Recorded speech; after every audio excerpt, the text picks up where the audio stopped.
നമസ്കാരം. നമ്മുടെ വീടിന് ചുറ്റും മതിൽ കെട്ടുന്നത് പോലെ നമ്മുടെ രാജ്യത്തിന്റെ കടലതിർത്തികൾ സംരക്ഷിക്കാൻ ഭാരതം നിർമ്മിച്ച INS സരിതാമൻ ഒരു ആണവ അന്തർവാഹിനിയാണ്. സാധാരണ അന്തർവാഹിനികൾക്ക് കുറച്ച് സമയം കഴിയുമ്പോൾ വെള്ളത്തിന് മുകളിലേക്ക് വരേണ്ടി വരും. എന്നാൽ അരിതാമന് മാസങ്ങളോളം കടലിന്റെ ആഴങ്ങളിൽ ഒളിഞ്ഞിരിക്കാൻ പറ്റും. പ്രതിരോധ മന്ത്രി രാജ്നാഥ് സിംഗ് ഇന്ന് ഈ കപ്പലിനെ കുറിച്ച് വിശേഷിപ്പിച്ചത് INS സരിതാമൻ ഇന്ത്യയുടെ കരുത്തിന്റെ അടയാളമാണ് എന്നാണ്. ശത്രുക്കൾ ആരും അറിയാതെ കടലിനടിയിലൂടെ സഞ്ചരിക്കാനും അവരെ നിരീക്ഷിക്കാനും ഈ അന്തർവാഹിനിക്ക് കഴിയും. ഇന്ത്യ സ്വന്തമായി നിർമ്മിച്ച മൂന്നാമത്തെ ആണവ അന്തർവാഹിനിയാണിത്. വിശാഖപട്ടണത്ത് വെച്ചാണ് ഇത് നാവികസേനയുടെ ഭാഗമായത്. വിശാഖപട്ടണത്തെ ഈസ്റ്റേൺ നേവൽ കമാൻഡ് ആസ്ഥാനത്ത് അദ്ദേഹം എത്തിയതോടെ ഇന്ത്യയുടെ മൂന്നാമത്തെ തദ്ദേശീയ ആണവ അന്തർവാഹിനിയായ INS സരിതാമൻ കമ്മീഷൻ ചെയ്യപ്പെടുന്നു എന്ന വാർത്ത ഔദ്യോഗികമായി സ്ഥിരീകരിക്കപ്പെട്ടു. അരിതാമൻ എന്ന പേരിന്റെ അർത്ഥം ശത്രുക്കളെ അടിച്ചമർത്തുന്നവൻ എന്നാണ്. ഈ പേര് അന്വർത്ഥമാക്കും വിധം സമുദ്രത്തിനടിയിൽ ഒളിച്ചിരുന്ന് ശത്രുവിനെ നിശബ്ദമായി വേട്ടയാടാൻ ശേഷിയുള്ള ഒരു അത്യാധുനിക പോരാളിയാണിന്ന് നാവികസേനയുടെ ഭാഗമാകുന്നത്. 2016 കമ്മീഷൻ ചെയ്ത INS അരിഹന്തിലൂടെ തുടങ്ങിയ ഇന്ത്യയുടെ ആണവ അന്തർവാഹിനി വികസന പദ്ധതി ഇന്ന് അരിതാമനിലൂടെ അതിന്റെ മൂന്നാം ഘട്ടത്തിലേക്ക് പ്രവേശിച്ചിരിക്കുന്നു. ലോകത്തിലെ വൻ ശക്തികളായ അമേരിക്ക, റഷ്യ, ചൈന തുടങ്ങിയ രാജ്യങ്ങൾക്ക് മാത്രം അവകാശപ്പെടാനുണ്ടായിരുന്ന ഇത്തരം സാങ്കേതിക വിദ്യ ഇന്ന് ഭാരതവും സ്വന്തമാക്കിയിരിക്കുന്നു എന്നത് ഓരോ ഇന്ത്യക്കാരനും അഭിമാനിക്കാവുന്ന നേട്ടമാണ്. പ്രതിരോധ മന്ത്രിയുടെ ഈ സന്ദർശനത്തിന് മറ്റൊരു പ്രാധാന്യം കൂടിയുണ്ട്. ഇന്ത്യൻ മഹാസമുദ്രത്തിൽ അയൽ രാജ്യങ്ങളുടെ, പ്രത്യേകിച്ച് ചൈനയുടെ നാവിക സാന്നിധ്യം വർദ്ധിച്ചു വരുന്ന സാഹചര്യത്തിൽ ഇന്ത്യയുടെ പ്രതിരോധ നടപടികൾ എത്രത്തോളം ശക്തമാണെന്ന് ഈ നീക്കം തെളിയിക്കുന്നു. ചൈനയും പാകിസ്ഥാനും ഭാരതത്തിന്റെ അതിർത്തികളിൽ വെല്ലുവിളികൾ ഉയർത്തുമ്പോൾ അവരെ ഒന്നടങ്കം വിറപ്പിക്കുന്ന സൈലന്റ് കില്ലറാണ് INS സരിതാമൻ. ചൈനയ്ക്ക് ഇന്ത്യൻ മഹാസമുദ്രത്തിൽ തങ്ങളുടെ അധീശത്വം സ്ഥാപിക്കണമെന്ന് വലിയൊരു സ്വപ്നമാണ്. ആ സ്വപ്നത്തിന്റെ നെഞ്ചിലേക്കാണ് അരിതാമൻ എന്ന ഈ ആണവ അന്തർവാഹിനി വരുന്നത്. ചൈനയുടെ കൂറ്റൻ കപ്പലുകൾ ഇന്ത്യൻ സമുദ്രത്തിലൂടെ സഞ്ചരിക്കുമ്പോൾ അവർക്കൊരിക്കലും അരിതാമനെ കണ്ടെത്താൻ കഴിയില്ല. കടലിന്റെ അഗാധതയിൽ നിശബ്ദനായി ഒളിച്ചിരുന്ന് കൃത്യമായ സമയം നോക്കി ശത്രുവിനെ തകർക്കാൻ അരിതാമന് സാധിക്കും. ഇത് ചൈനീസ് നാവികസേനയുടെ നട്ടെല്ലൊടിക്കുന്ന കാര്യം കൂടിയാണ്. കൂടാതെ ചൈനയുടെ പ്രധാന നഗരങ്ങൾ ലക്ഷ്യം വെക്കാൻ അരിതാമന് കഴിയും. ഇന്ത്യൻ സമുദ്രത്തിന്റെ ഏത് കോണിലിരുന്നും 3500 കിലോമീറ്റർ ദൂരത്തേക്ക് മിസൈൽ പായിക്കാൻ അരിതാമന് സാധിക്കുമെന്നത് ചൈനീസ് സൈനിക താവളങ്ങളെ വല്ലാതെ സമ്മർദ്ദത്തിലാക്കുന്നു. ഞങ്ങൾ എവിടെ ഒളിച്ചാലും ഇന്ത്യയുടെ അരിതാമൻ ഞങ്ങളെ കണ്ടുപിടിക്കുമെന്നൊരു ഭയം ചൈനീസ് ഭരണകൂടത്തിൽ ഇതിനകം തന്നെ ഉണ്ടായിക്കഴിഞ്ഞു. അതുപോലെ തന്നെ പാകിസ്ഥാൻ ഇന്ത്യയെ ആദ്യം ആക്രമിക്കാൻ ശ്രമിച്ചാൽ ഇന്ത്യക്ക് അപ്പോൾ തന്നെ കടലിനടിയിൽ നിന്ന് തിരിച്ചടിക്കാം. കരയിലുള്ള ഇന്ത്യയുടെ സൈനിക സംവിധാനങ്ങൾ യുദ്ധത്തിനായി തയ്യാറല്ലാത്ത സാഹചര്യത്തിലാണെങ്കിൽ പോലും സമുദ്രത്തിനടിയിലുള്ള അരിതാമൻ ആ സമയം കൊണ്ട് പാകിസ്ഥാനിലെ ഏത് നഗരത്തെയും നശിപ്പിക്കും. പാകിസ്ഥാന്റെ കയ്യിലുള്ള സോണാർ സംവിധാനങ്ങൾക്ക് അരിതാമന്റെ ശബ്ദം കേൾക്കാനോ കാണാനോ സാധിക്കില്ല എന്നതാണ് ഏറ്റവും പ്രധാനപ്പെട്ട കാര്യം. അരിതാമന്റെ സാന്നിധ്യം തന്നെ പാകിസ്ഥാനെ പോലൊരു രാജ്യത്തെ വിറപ്പിക്കാൻ ധാരാളമാണ്.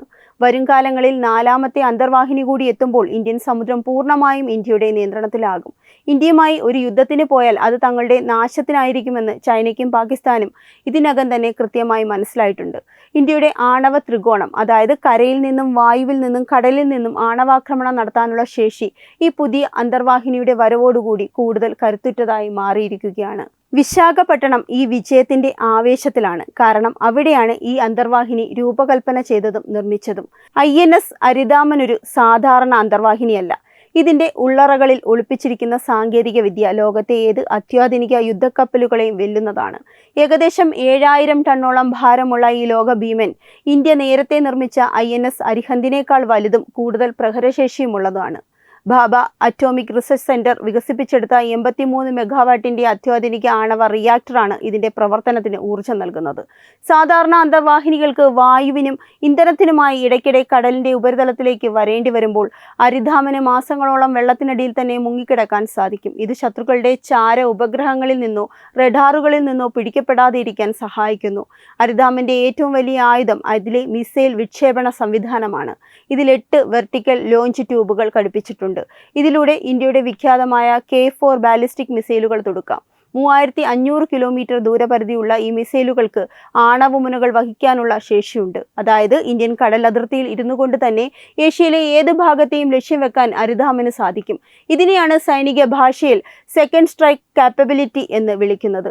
ഇന്ത്യയുടെ നയമനുസരിച്ച് നമ്മൾ ആരെയും ആദ്യം ആക്രമിക്കില്ല. എന്നാൽ ഏതെങ്കിലും രാജ്യം ഇന്ത്യയെ ആക്രമിച്ചാൽ സമുദ്രത്തിനടിയിൽ ഒളിച്ചിരിക്കുന്ന അരിധാമൻ വഴി ശത്രുവിന് മാരകമായ പ്രത്യാക്രമണം നടത്താൻ ഇന്ത്യക്ക് സാധിക്കും. ഈ ഭയം ശത്രുക്കളെ ഇന്ത്യക്കെതിരെയുള്ള നീക്കങ്ങളിൽ നിന്ന് പിന്തിരിപ്പിക്കും. കൂടാതെ ഇതിന്റെ നിശബ്ദമായ സഞ്ചാരം ശത്രുക്കളുടെ സോണാറുകൾക്ക് ഇതിനെ കണ്ടെത്തുന്നത് അസാധ്യമാക്കുന്നു. അരിധാമൻ സമുദ്രത്തിനടിയിൽ ഭീതി വിതയ്ക്കുമ്പോൾ സമുദ്രോപരിതലത്തിൽ ഇന്ത്യയുടെ കാവൽക്കാരനായി ഇന്ന് മറ്റൊരു കരുത്തൻ കൂടി എത്തുന്നു. INS താരഗിരി. പ്രോജക്ട് 17A പ്രകാരം നിർമ്മിക്കപ്പെട്ട ഈ അത്യാധുനിക സ്റ്റെൽത്ത് ഫ്രിഗേറ്റ് ഇന്ത്യൻ കപ്പൽ നിർമ്മാണ രംഗത്തെ അത്ഭുതമാണ്. സ്റ്റെൽത്ത് എന്നാൽ ശത്രുക്കളുടെ കണ്ണിൽ പെടാതെ ഒളിഞ്ഞു മാറുന്നത് എന്നാണ്. പ്രത്യേകതരം രൂപകൽപ്പനയും ലോഹക്കൂടുകളും ഉപയോഗിച്ച് നിർമ്മിച്ചതുകൊണ്ട് താരഗിരിയെ ശത്രുക്കളുടെ റഡാറുകൾക്ക് കണ്ടെത്തുക പ്രയാസമാണ്. റഡാർ സ്ക്രീനിൽ ഇത് വലിയൊരു യുദ്ധക്കപ്പലിന് പകരം ചെറിയൊരു പക്ഷി പറക്കുന്ന പോലെയോ അല്ലെങ്കിൽ മീൻപിടുത്ത വള്ളം പോലെയോ മാത്രമേ താരഗിരി കാണാൻ സാധിക്കുകയുള്ളൂ. താരഗിരിയുടെ ആയുധശേഖരത്തിൽ സൂപ്പർസോണിക് പ്രഹരശേഷിയുള്ള മിസൈലുകൾ, വിമാനങ്ങളെ വെടിവെച്ചിടാനുള്ള സംവിധാനങ്ങൾ, കടലിനടിയിലുള്ള ശത്രു അന്തർവാഹിനികളെ തകർക്കാനുള്ള റോക്കറ്റുകൾ എന്നിവ ഉൾപ്പെടുന്നു. ഈ കപ്പൽ യുദ്ധാവശ്യങ്ങൾക്ക് മാത്രമല്ല, പ്രകൃതി ദുരന്തങ്ങൾ ഉണ്ടാകുമ്പോൾ മാനുഷിക സഹായം എത്തിക്കാനും രക്ഷാപ്രവർത്തനങ്ങൾ നടത്താനും സജ്ജമാണ്. ഏറ്റവും അഭിമാനകരമായ കാര്യം അരിധാമനും താരഗിരിയും പൂർണ്ണമായും ഇന്ത്യയിൽ തന്നെ നിർമ്മിച്ചതാണ് എന്നതാണ്. വിദേശ രാജ്യങ്ങളിൽ നിന്ന് കോടിക്കണക്കിന് രൂപയ്ക്ക് ആയുധങ്ങൾ വാങ്ങുന്നതിന് പകരം നമ്മുടെ സ്വന്തം എഞ്ചിനീയർമാരും ശാസ്ത്രജ്ഞരും ചേർന്ന് നിർമ്മിച്ച ഈ കപ്പലുകൾ ആത്മനിർഭർ ഭാരത് എന്ന ലക്ഷ്യത്തിന്റെ ഉത്തമ ഉദാഹരണമാണ്. കടലിന്റെ ആഴങ്ങളിൽ അരിധാമനും ഉപരിതലത്തിൽ താരഗിരിയും കാവൽ നിൽക്കുമ്പോൾ ഭാരതത്തിന്റെ അതിർത്തികൾ മുമ്പത്തേക്കാൾ സുരക്ഷിതമാണ്. 140 കോടി ഇന്ത്യക്കാരുടെ സുരക്ഷ ഉറപ്പാക്കിക്കൊണ്ട് ഇന്ത്യ ഒരു ആഗോള വൻശക്തിയായി മാറുന്ന കാഴ്ചയാണ് നാം കാണുന്നത്.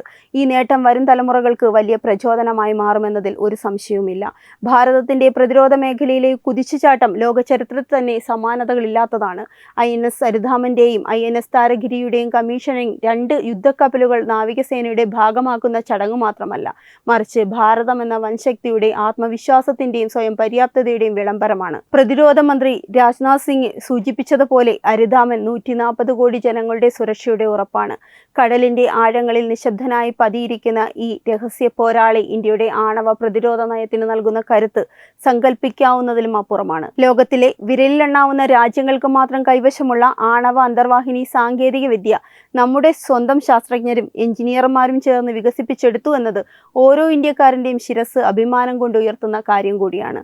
വിദേശ രാജ്യങ്ങളിൽ നിന്ന് കോടികൾ മുടക്കി ആയുധങ്ങൾ ഇറക്കുമതി ചെയ്തിരുന്ന ഒരു കാലത്തു നിന്നും ലോകത്തിന് മാതൃകയാകുന്ന രീതിയിൽ അത്യാധുനിക യുദ്ധക്കപ്പലുകൾ സ്വന്തമായി നിർമ്മിക്കുന്ന ആത്മനിർഭർ ഭാരത് എന്ന സ്വപ്നത്തിലേക്കുള്ള ദൂരം നാം അതിവേഗം പിന്നിടുകയാണ്. ഇന്ത്യൻ മഹാസമുദ്രത്തിൽ ചൈനയും പാകിസ്ഥാനും ഉയർത്തുന്ന വെല്ലുവിളികൾക്കും കടന്നുകയറ്റങ്ങൾക്കും മുമ്പിൽ പതറാതെ നിൽക്കാൻ ഇത്തരം കരുത്തുറ്റ സംവിധാനങ്ങൾ അത്യന്താപേക്ഷിതമാണ്. സെക്കൻഡ് സ്ട്രൈക്ക് ശേഷി കൈവരിക്കുന്നതിലൂടെ ഒരു ശത്രു രാജ്യം ഇന്ത്യയെ ആക്രമിക്കാൻ മുതിരില്ല എന്ന വലിയൊരു സുരക്ഷാ കവചമാണ് നാം തീർക്കുന്നത്.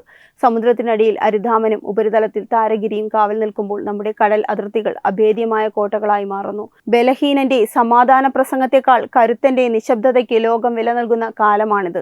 അവിടെ ഇന്ത്യയുടെ ഈ സൈനിക മുന്നേറ്റം ലോകരാഷ്ട്രങ്ങൾക്കിടയിൽ ഭാരതത്തിന് അർഹമായ ആദരവ് നേടിത്തരുന്നു. വിശാഖപട്ടണത്തെ ഈ നേട്ടം ഭാരതീയരുടെ കഠിനാധ്വാനത്തിന്റെയും ഇച്ഛാശക്തിയുടെയും വിജയമാണ്. വരും വർഷങ്ങളിൽ കൂടുതൽ ആണവ അന്തർവാഹിനികൾ എത്തുന്നതോടെ ഇന്ത്യൻ മഹാസമുദ്രത്തിലെ ഏറ്റവും വലിയ ശക്തിയായി ഭാരതം മാറും. ഈ പ്രതിരോധ വിപ്ലവം വരും തലമുറയ്ക്ക് നൽകുന്ന സന്ദേശം വ്യക്തമാണ്. നമ്മുടെ രാജ്യം സുരക്ഷിതമാണ്. നമ്മുടെ സാങ്കേതിക വിദ്യ ലോകോത്തരമാണ്. നമ്മുടെ ലക്ഷ്യം വികസിത ഭാരതമാണ്. കടലിന്റെ അഗാധതയിൽ അരിധാമൻ പായുമ്പോൾ അത് ഓരോ ഇന്ത്യക്കാരൻ്റെയും ഹൃദയമിടിപ്പായി, രാജ്യത്തിന്റെ അജേയമായ കരുത്തായി സദാ ജാഗ്രതയോടെ നിലകൊള്ളും.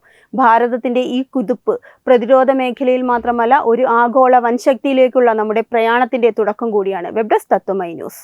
HIV അണുബാധ സന്തോഷപൂർണമായ ഒരു ജീവിതത്തിന് തടസ്സമല്ല. HIV അണുബാധയ്ക്ക് ഫലപ്രദമായ ചികിത്സ ഇന്ന് ലഭ്യമാണ്. ഇതിന് യഥാസമയം അണുബാധ കണ്ടെത്തുന്നതും കാലേക്കൂട്ടി ചികിത്സ നടത്തേണ്ടതും അത്യാവശ്യമാണ്. സൗജന്യമായ ചികിത്സയും മാർഗനിർദ്ദേശങ്ങളും സർക്കാർ ആശുപത്രികളിലെ ART അഥവാ ഉഷസ് കേന്ദ്രങ്ങളിൽ ലഭ്യമാണ്. ആരോഗ്യ സംരക്ഷണം ഓരോരുത്തരുടെയും ഉത്തരവാദിത്തമാണ്.